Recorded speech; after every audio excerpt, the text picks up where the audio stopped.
Good morning बच्चों। मैं राजेंद्र प्रसाद आप सभी को अपने YouTube channel orthography by Rajendra sir में स्वागत करता हूं। आज मैं पुनः एनसीईआरटी कक्षा 7वीं हमारा पर्यावरण अध्याय 5 जल टॉपिक दिया गया है, जिसको आज हम लोग देखेंगे, जो सभी प्रतियोगी परीक्षाओं के लिए काफ़ी उपयोगी होगा।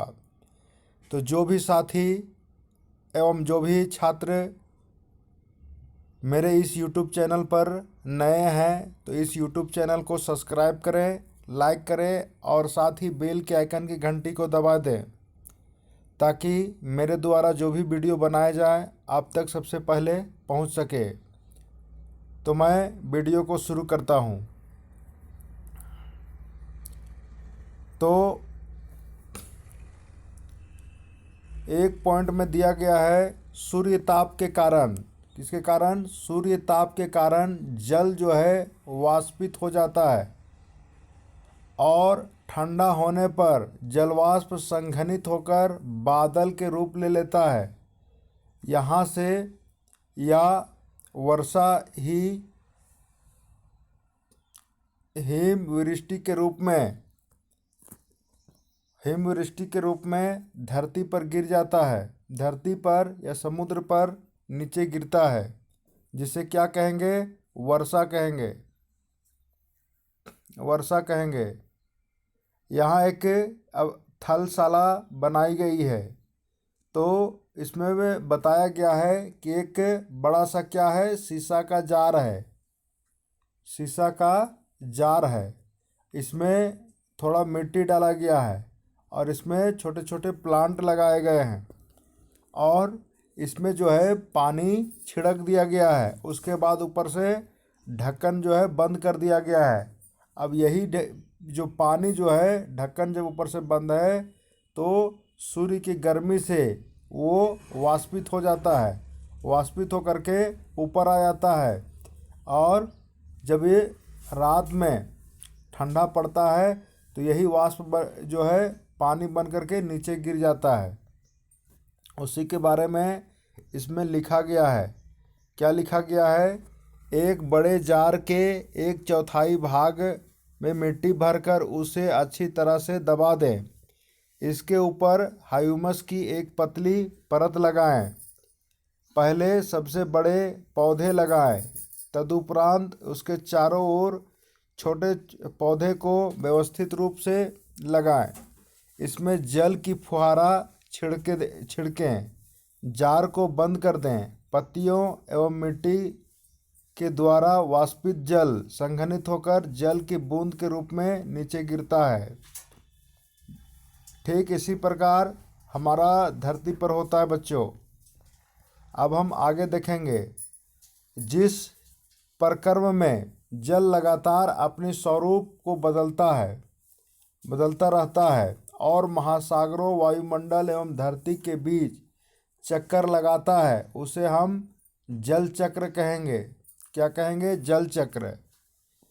इसको एक बार फिर से देख लेते हैं। जिस प्रक्रम में जल लगातार अपने स्वरूप अपने स्वरूप को बदलता रहता है, महासागरों, वायुमंडल एवं धरती के बीच चक्कर लगाता रहता है, उसे हम जल चक्र कहेंगे। एक जल चक्र का यहाँ छोटा सा चित्र प्रस्तुत किया गया है, इसको आप देखिए। यहाँ से देखिए, यहाँ क्या है? जलाशय है।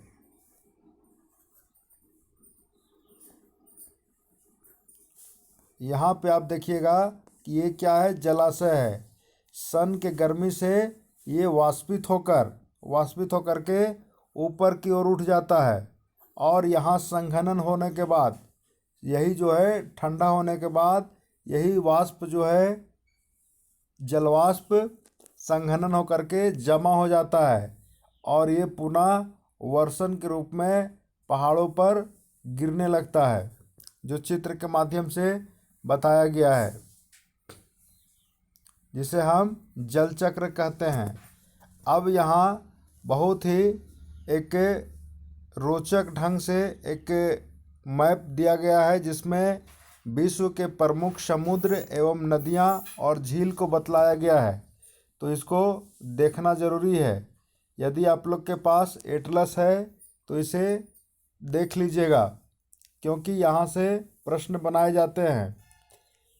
तो सबसे पहले उत्तरी अमेरिका को देखते हैं कि इसमें कौन कौन सी झीलें और कौन कौन सी नदियाँ हैं। तो यहाँ है, सबसे पहले उत्तर से दक्षिण की ओर हम लोग देखते हैं। तो पहला है ग्रेट बियर झील, उसके बाद ग्रेट स्लेव झील, उसके बाद विनीपंग झील, सुपीरियर झील, ह्यूरन झील, उसके बाद है यहाँ साल्ट लेक सिटी, उसके बाद है यहाँ मिसिसिपी नदी। पूछा जाएगा कि मिसिसिपी नदी निम्न में से किस महाद्वीप में है, तो उत्तरी अमेरिका में है, उत्तरी अमेरिका महाद्वीप। उसके बाद हम लोग चलते हैं दक्षिण की ओर, तो यहाँ पर है कैम्ब्रियन सागर, यहीं पे है पनामा जल स्थल संधि। उसके बाद ये है अमेज़न नदी, यहीं पर अमेजोनिया जंगल है।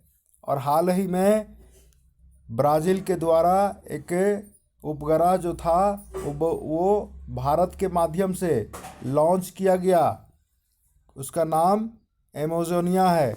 और इसका काम क्या होगा, अमेजोन जंगल का देख रेख करना, और इसी जंगल को पृथ्वी का फेफड़ा भी कहा जाता है बच्चों। ये सब पेपर का थोड़ा देखते रहिए आप लोग। उसके बाद है यूरोप को हम देखेंगे, तो यहाँ पे है दुबनी नदी, काला सागर, भूमध्य सागर, नील नदी, देखिए यहीं पे है नील नदी।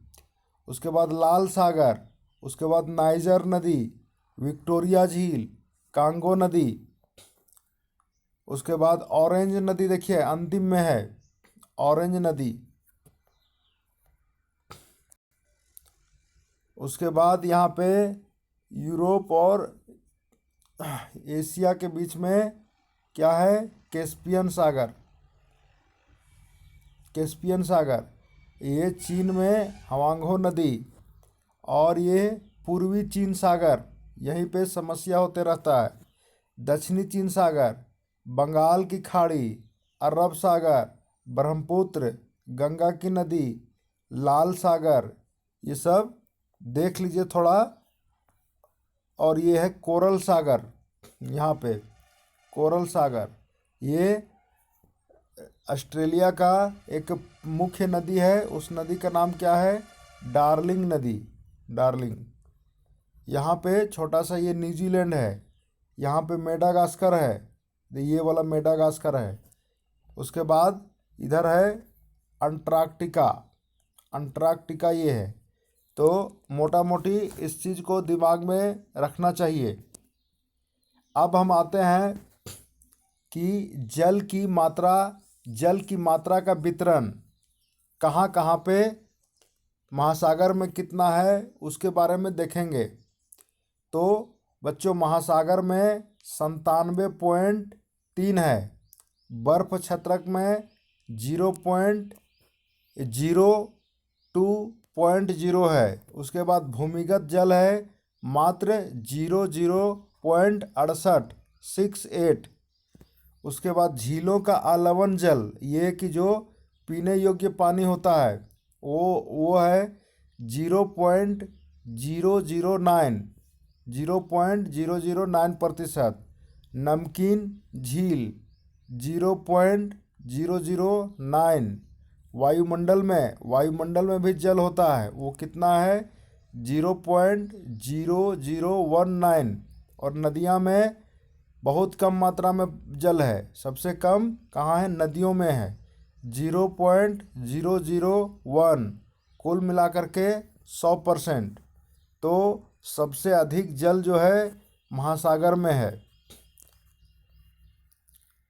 अब आलवन जल के प्रमुख या मुख्य स्रोत कौन कौन से हैं, नदी है ताल है, सोते हैं, और हिमनद जो कि पीने योग्य जल है। क्या है? पीने योग्य जल है। महासागरों एवं समुद्रों का जल लवणीय होता है। देखिए यहाँ पे लिखा गया है महासागरों एवं समुद्रों का जल लवणीय होता है। इसमें अधिकांश नमक, सोडियम क्लोराइड या खाने के उपयोग में किया जाता है। अब हम देखेंगे दुनिया का सबसे नमकीन सागर या मृत सागर जो कहाँ है उसके बारे में भी देखेंगे। ये कक्षा 5वीं का है।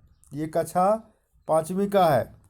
इसमें बताया गया है कि वैसे तो सभी सागर के पानी में नमक होता है, लेकिन मृत सागर दुनिया का सबसे दुनिया का सबसे नमकीन सागर है। इतना नमकीन कि लगभग 1 लीटर पानी में कितना, थोड़ा इसको जूम करता हूँ, 1 लीटर पानी में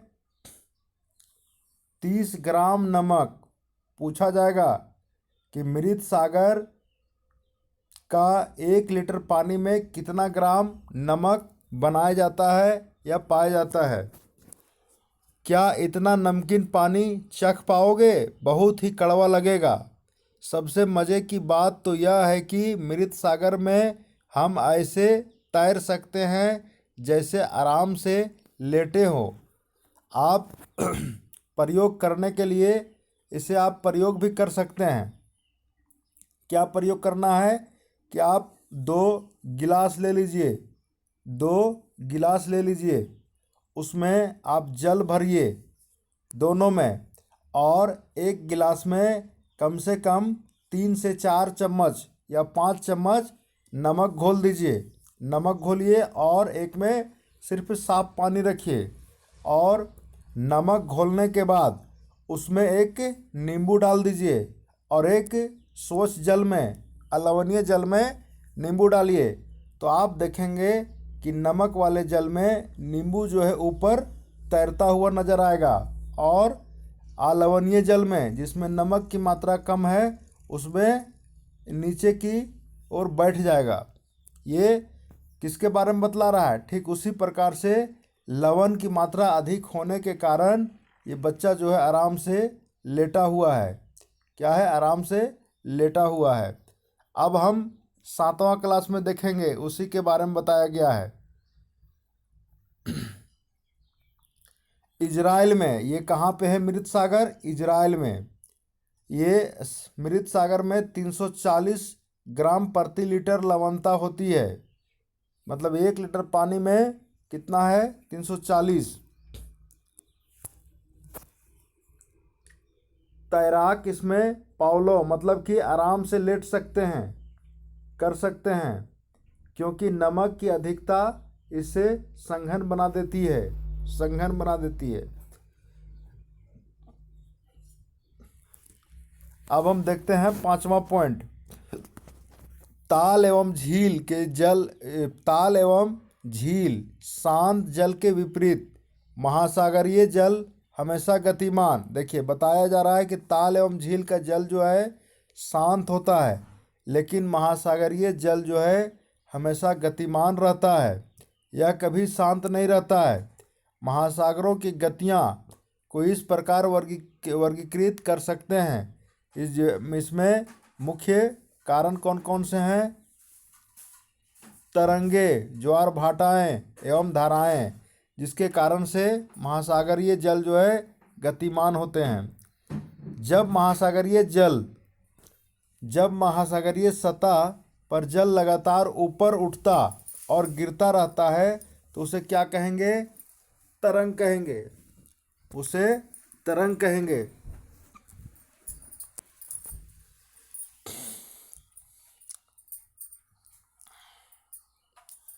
तूफान में 7वां नंबर में देखते हैं। तूफान में तेज वायु चलने पर विशाल तरंगें उत्पन्न होती है। इनके कारण अत्यधिक विनाश हो सकता है। भूकंप, ज्वालामुखी उद्गार या जल के नीचे भूस्खलन के कारण महासागरीय जल अत्यधिक विस्थापित होता है। इसके परिणाम स्वरूप 15 मीटर तक की ऊंचाई वाले विशाल ज्वारीय तरंगे उठ सकती है, जिसे सुनामी कहते हैं। सुनामी कहते हैं।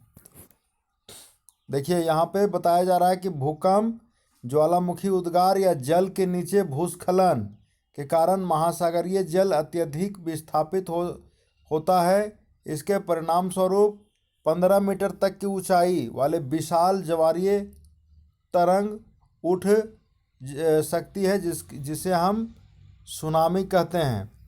अब तक का सबसे विशाल सुनामी 150 मीटर, कितना 150 मीटर मापा गया है। यह तरंगे 700 किलोमीटर प्रति घंटे से अत्यधिक गति से चलती है। 2004 की सुनामी भारत के तटीय क्षेत्रों में अत्यधिक विनाश किया था। 2004 के सुनामी के बाद 2004 के सुनामी जो था, अंडमान निकोबार द्वीप समूह के इंदिरा पॉइंट, जहाँ से हम लोग का दूरी मापा जाता था, वो डूब गया था। कब डूबा था? 2004 के सुनामी से डूबा था। देखिए, क्या आप जानते हैं सुनामी शब्द का अर्थ और किस भाषा से उत्पत्ति हुआ है? तो सुनामी शब्द जो है जापानी भाषा के एक शब्द से उत्पत्ति हुआ है, जिसका अर्थ है पोताश्रय तरंगे। क्योंकि सुनामी आने पर पोताश्रय नष्ट हो जाते हैं, जिसको बंदरगाह भी कहा जाता है। इसे बंदरगाह भी कहा जाता है, जहाँ पे समुद्री जहाज़ें आकर के रुकते हैं, वो नष्ट हो जाता है। यहाँ पे कुछ दिया गया है सुनामी के संबंध में।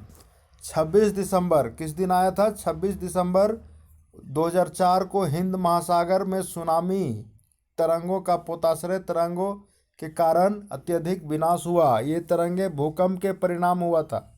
किसके परिणाम हुआ था? भूकंप के परिणाम हुआ था।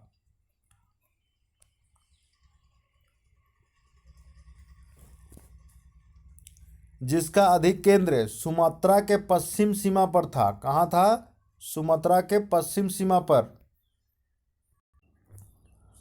सुमात्रा के पश्चिम सीमा पर हुआ था। इस भूकंप की तीव्रता रिक्टर स्केल पर 9.0 था और भारतीय प्लेट वर्मा प्लेट के नीचे धंस गई थी। भारतीय प्लेट जो है वर्मा प्लेट के नीचे धंस गई थी और समुद्र तल की असमकता गति उत्पन्न हो गई। इस कारण से यह भूकंप आया। महासागरीय तल लगभग 10 से 20 मीटर तक विस्थापित हो गया और नीचे की दिशा में झुक गया। इस विस्थापन के कारण निर्मित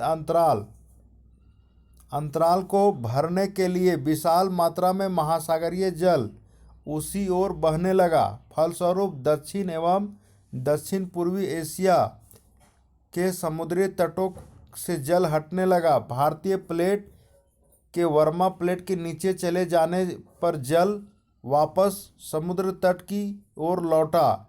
यह सुनामी लगभग 800 किलोमीटर प्रति घंटे से आया, जिसके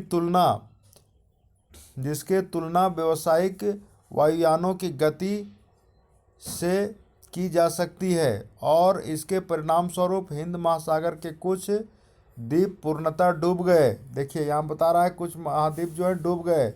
भारतीय सीमा का धुर दक्षिण बिंदु इंदिरा पॉइंट, देखिए यहाँ पे बताया गया है भारतीय सीमा का दक्षिणी ध्रुव इंदिरा पॉइंट जो अंडमान निकोबार द्वीप में था वो डूब गया। इससे प्रश्न बनाया जा सकता है कि सबसे पहला कि भारतीय जो दक्षिणी बिंदु था वो किस वर्ष डूबा? तो 2004 में डूबा। और 2004 में जो अंडमान निकोबार में भूकंप आया था जिसके कारण क्या सुनामी आया, उसका तीव्रता कितनी थी रिक्टर स्केल पर? तो 9.0। उसके बाद कौन से कौन से ये प्लेट के नीचे धंसा था? भारतीय प्लेट पूछा जा सकता है कि भारतीय प्लेट निम्न में से किस प्लेट के नीचे धंसा जिसके कारण ये भूकंप उत्पत्ति हुआ था? तो ये होगा वर्मा प्लेट के नीचे धंसा था। और लगभग कितना 10 से 12 मीटर विस्थापित हो गया था। और इसकी तीव्रता कितनी थी? स्पीड कितना था, गति सुनामी का? तो लगभग 800 किलोमीटर प्रति घंटा। तो ये पॉइंट जो है देखने योग्य है और यहीं से प्रश्न पूछे जा सकते हैं। जो स्थित है वो पूरी तरह से डूब गया। जब सुमात्रा में भूकंप का अधिकेंद्र से तरंगे सुमात्रा की तरफ से अंडमान निकोबार द्वीप समूह एवं श्रीलंका की ओर बढ़ी, तरंगों की लंबाई कम हो गई, जल की गहराई भी कम होने के साथ साथ इसकी गति 700 से 900 किलोमीटर प्रति घंटे से 70 किलोमीटर प्रति घंटे कम हो गई। समुद्र तट से सुनामी तरंगे 3 किलोमीटर की गहराई तक गई, जिसके फलस्वरूप 10,000 से अधिक लोगों की मृत्यु हुई थी। देखिए यहाँ से भी प्रश्न बनाए जा सकते हैं कि 2004 में आए सुनामी से कितने लोगों की मृत्यु होने की अनुमानता लगाया गया है? तो लगभग 10,000। 1 लाख से अधिक लोग घरों की प्रभावित हुआ। भारत में आंध्र प्रदेश, तटीय प्रदेश तमिलनाडु और केरल और पांडुचेरी, अंडमान निकोबार द्वीप, ये यहाँ से भी प्रश्न बनाए जा सकते हैं कि 2004 में आए सुनामी से किन किन राज्यों में अधिक क्षति हुआ या प्रभावित हुआ। तो इसे भी देखने की आवश्यकता है। यद्यपि पहले भूकंप का अनुमान लगाना असंभव नहीं है, फिर भी बड़ी भूकंप के 3 घंटे पहले संकेत मिल सकते हैं। प्रशांत महासागर में प्राथमिक चेतावनी कैसी प्रणालियाँ क्रियाशील है, लेकिन हिंद महासागर में ये सुविधाएं नहीं हैं। प्रशांत महासागर के तुलना में हिंद महासागर में सुनामी कभी कभी आती है। देखिए यहाँ से प्रश्न बनाए जा सकते हैं कि प्रशांत महासागर के तुलना में हिंद महासागर में भूकंप क्यों कम आती है, या स्टेटमेंट दिया जाएगा कि निम्न में से कौन सी कथन सही है। उसमें पूछा जाएगा पहला में कि प्रशांत महासागर के तुलना में हिंद महासागर में सुनामी भूकंप कम आते हैं, प्रशांत महासागर में अधिक आते हैं, ऐसा क्यों, या स्टेटमेंट दे करके पूछा जाएगा कि ये दोनों सही है, ये सही है और इनमें से कोई नहीं सही है। तो इसमें यहाँ से स्टेटमेंट को सेट किया जा सकता है। 2004 में जिस सुनामी से दक्षिण एवं दक्षिण पूर्वी एशिया के तटों में पर तबाही मचाई, वह पिछले कई वर्षों की सर्वाधिक विनाशकारी सुनामी थी। हिंद महासागर में निरीक्षण, आरंभिक चेतावनी की प्रणालियों एवं हिंद महासागर के तटीय निवासियों में जागरूकता की कमी के कारण जीवन एवं संपत्ति का अत्यधिक क्षति हुई।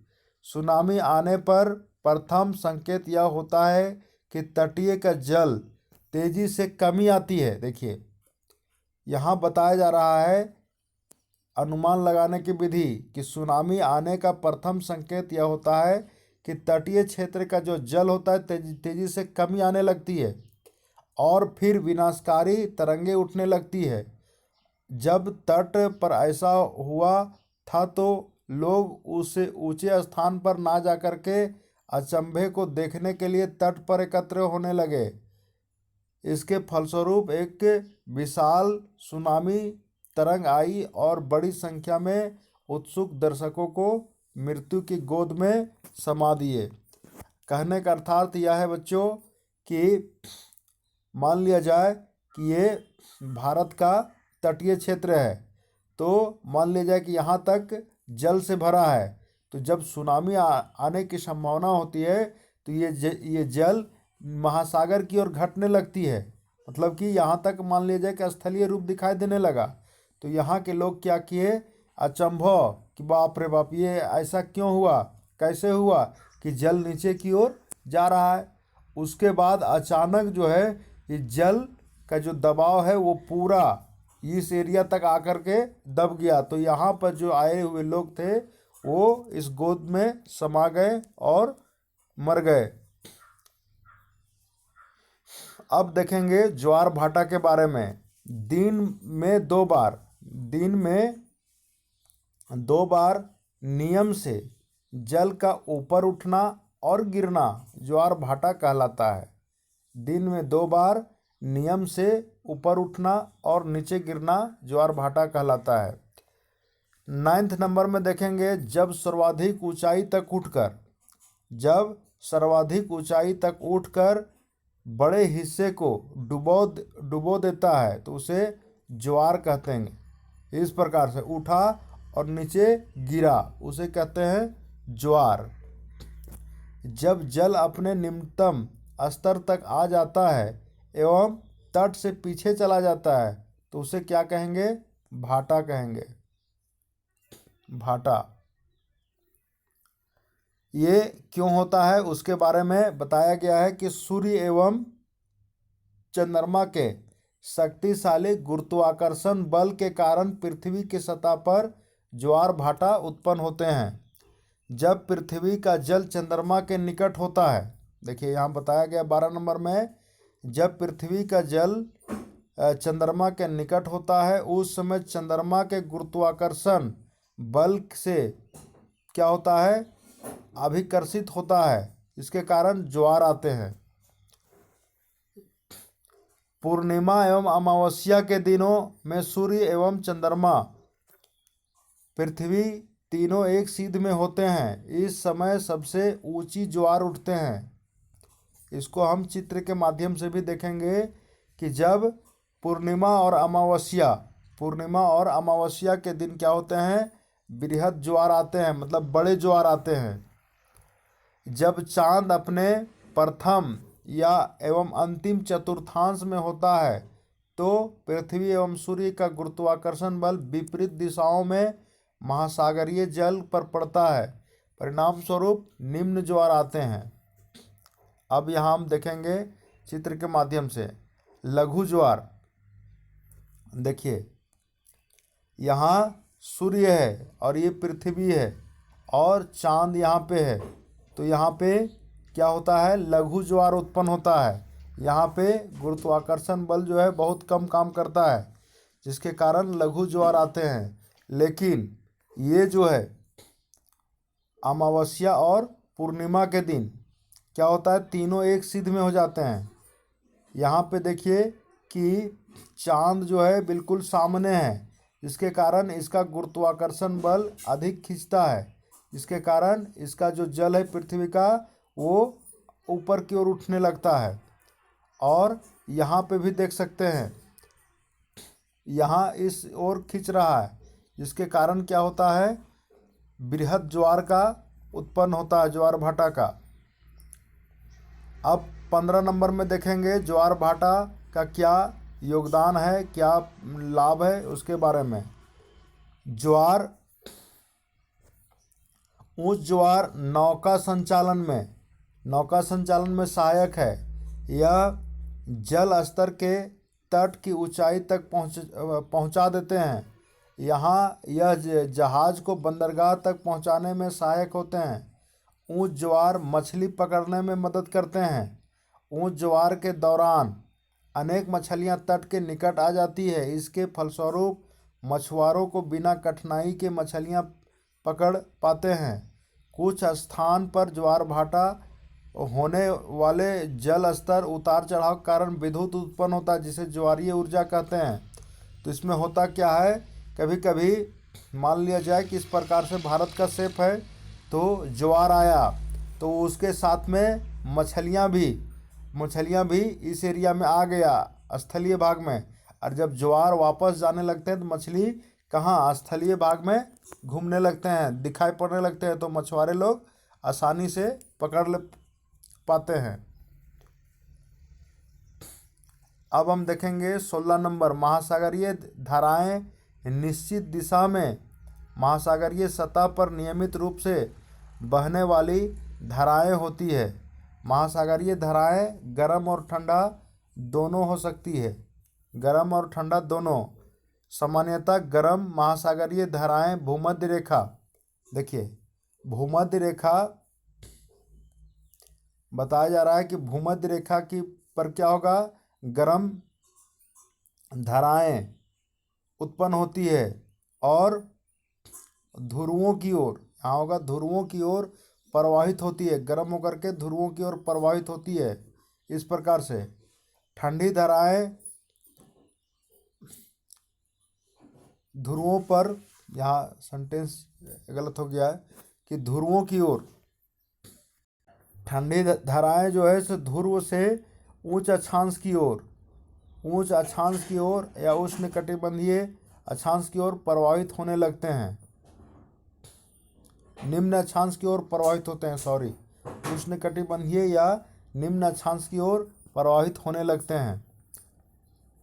अब लेब्राडोर महासागरीय धाराएं शीत जल धाराएं होती है, शीत जल धाराएं होती है, जबकि गल्फ स्ट्रीम जल धाराएं गर्म जल धाराएं होती है। पूछा जाएगा कि निम्न में से कौन सी जल धारा गर्म है, तो उसमें अगर यदि लेब्राडोर है तो उसमें लेब्राडोर को याद रखना है। हम सभी धाराओं को एक चित्र के माध्यम से समझने का प्रयास करेंगे कि कौन सी जलधारा गर्म है और कौन सी ठंडी है, उसको हम आगे देखेंगे। महासागरीय धाराएं किसी भी क्षेत्र के तापमान को प्रभावित करती है, कि जिस प्रकार का महासागरीय धारा जिस क्षेत्र में होगा उस प्रकार का स्थलीय तापमान होगा।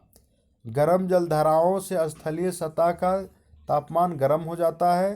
जिस स्थान पर गर्म या शीत जलधाराएं मिलती है वह स्थान विश्व का सर्वोत्तम मत्स्य उत्पादन या मत्स्य पालन या मछली पालन के लिए जाना जाएगा। जैसे जापान के आसपास और उत्तरी अमेरिका के पूर्वी तट के कुछ उदाहरण है जहां गर्म एवं ठंडी जलधारा मिलते हैं वहां कोहरा का निर्माण होता है, जिससे क्या नौका संचालन के लिए काफ़ी दिक्कत होता है, नौका संचालन के लिए।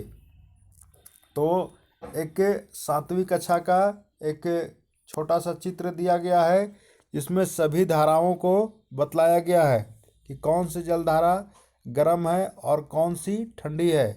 तो यहाँ पे देख सकते हैं कि इंडेक्स में दिया गया है कि ये शीत धारा है और ये गर्म जलधारा है। तो यहाँ पे आप देख सकते हैं गल्फ स्ट्रीम गर्म जलधारा है। उसके बाद यहाँ पे देख सकते हैं उत्तरी अटलांटिक, ये गर्म जलधारा ही जा रहा है। लेकिन यहाँ लेब्राडोर की जलधारा जो है ये क्या है, ठंडी है। तो यहीं पे दोनों आकर के मिलती है। तो इस वाला एरिया में मत्स्य का उत्पादन बहुत अधिक होता है। ठीक उसी प्रकार यहाँ पे क्यूरोसियो जलधारा और अनस्या जलधारा यहाँ पे और यहाँ, तो यहाँ क्या होता है, दोनों जलधाराएं करके मिलती है तो मत्स्य पालन बहुत अधिक होता है। उसी प्रकार ये आप देख सकते हैं फॉकलैंड जलधारा, ये भी ठंडा जलधारा है। हम्बोल्ट जलधारा, ये भी ठंडा जलधारा है। ये उत्तरी प्रशांत अपवाह अलास्का का जलधारा, ये गर्म है। कैलिफोर्निया का ठंडी है। ये सब कैनरीज का ठंडी है। इक्वाडोर, वेनेजुएला, ये सब बताया गया है। इसको आप लोग थोड़ा बढ़िया ढंग से देख लीजिए और इस पर हम एक स्पेशल वीडियो लेकर के आएंगे, इसमें बताएंगे इसके बारे में। तो थैंक यू बच्चों, मुझे उम्मीद है कि आप लोगों को अवश्य ज्ञान प्राप्त हुआ होगा। और ये 7वीं क्लास की पुस्तक है, लेकिन ज्ञान बहुत बड़े क्लास तक की दी गई है। तो मुझे उम्मीद है कि आप सभी को बेहद ही पसंद आया होगा। तो आप सब इस वीडियो को पूरा देखें और अपने साथियों के साथ शेयर भी करें। Thank you.